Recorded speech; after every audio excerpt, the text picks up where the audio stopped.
Okay, here I am kneading it.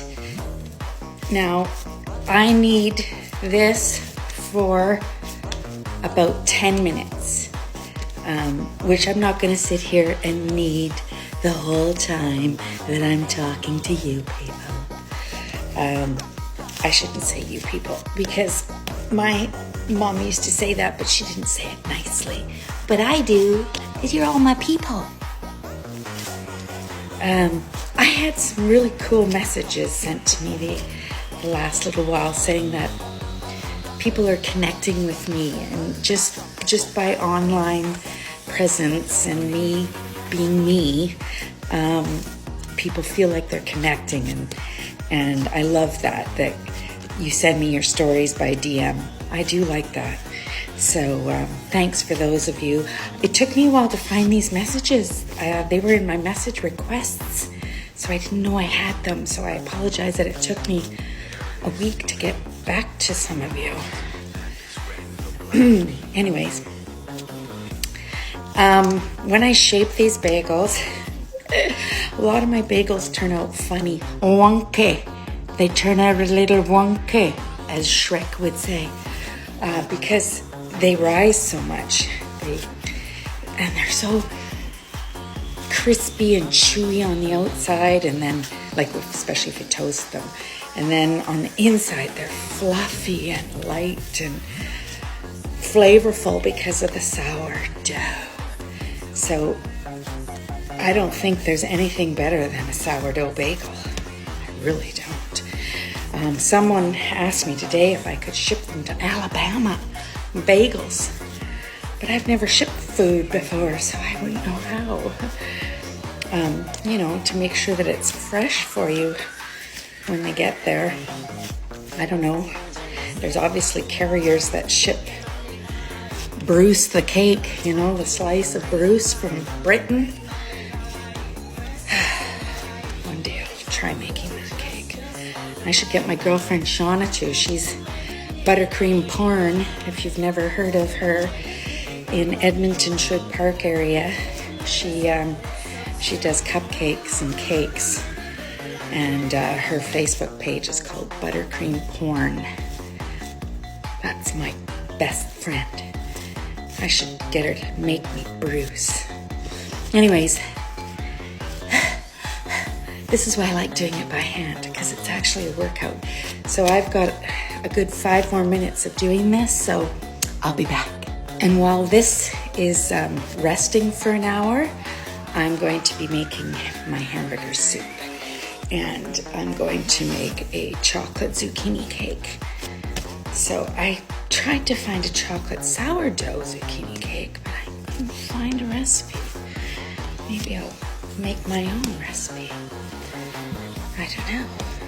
Because cakes with sourdough discard, moist, tangy, nummy.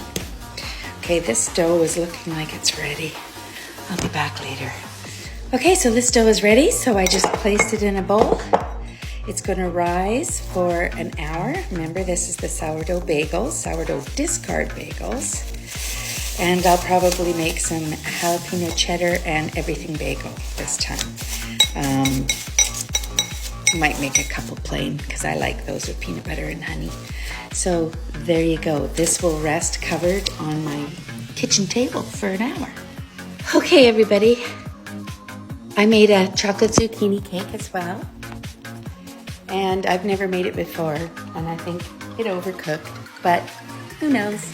My oven is just not very good. I need a new oven. And I made some homemade hamburger soup. That's right there. We're gonna have sourdough bread with that tonight.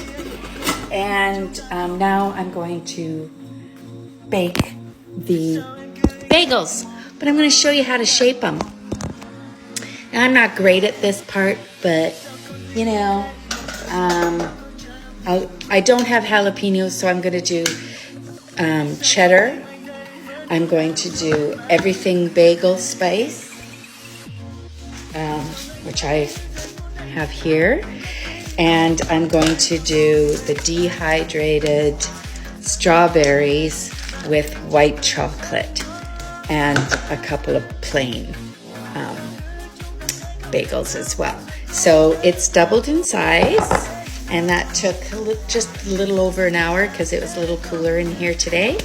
And so now I'm just dumping it out onto a lightly floured surface, which I don't even really need to do. My dough doesn't really need it, but I'll do it because it says to.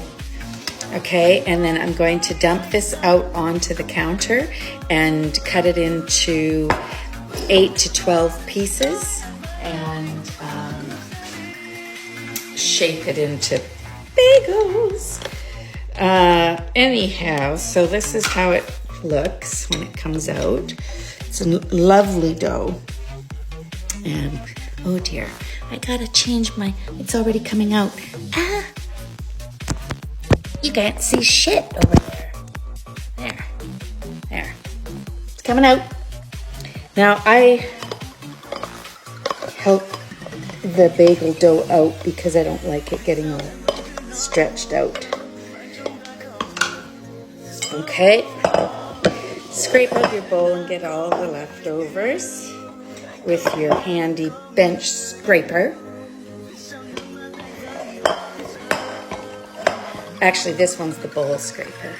This is the bench scraper. Okay, put those aside.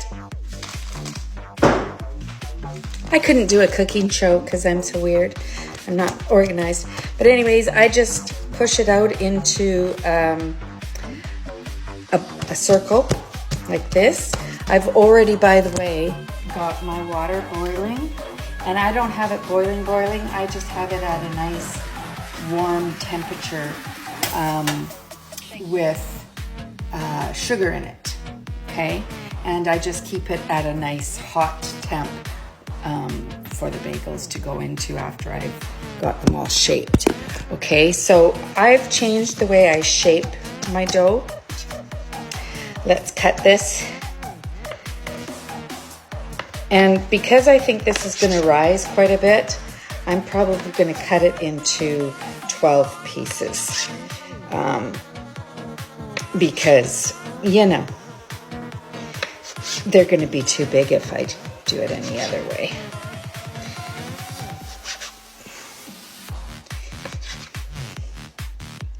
Oh, I'll have to add to that one. Misshaped. Okay, that one gets a little bit more. I'm the baker that says fuck. Okay. So this, I'll just give you an idea. So I get a piece like this and I just roll it into a ball with my hand like that. And then I roll it into a, you know, like this, a wiener. And then I join it together and twist it. So that's how I make my bagels. Okay, just like that. And you can always, if it's not feeling like it's big enough or whatever, add to it. And then I just kind of make sure that it's even. You can do this if you want. And then I just start boiling them as I make them. Okay, so if you feel it's gotten too thin, just stretch it out and feel it, you know. But they puff out when they're baking. So then I just take this like that and plop it in the water. Okay, and they kind of sink down to the bottom and then they start floating. And rule of thumb is about 30 seconds on each side. And then I plunk it onto here, and then I add the toppings after I got all the bagels in there. So that's it. I'll show you once the toppings are on, and probably have to do part 3. I'll show you how I do the strawberry chocolate. I actually spread it out like a loaf of bread, and then add the toppings, and then throw it in, boil it for a second, and I put the toppings on first.